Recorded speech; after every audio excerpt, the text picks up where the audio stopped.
आतमधनं कसं आहे ते दाखवते मी तुम्हाला देवीचं मंदिर.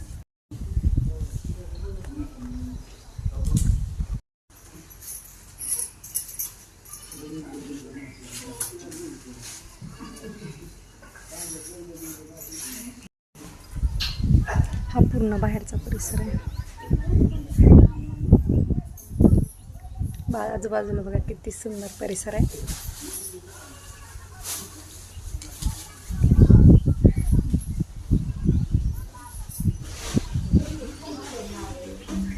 हा पाठीमागचा भाग आहे.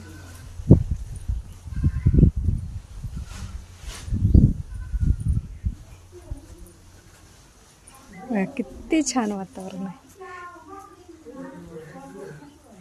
हा लाइटिंग रात्रीच्या मस्त चमकतात.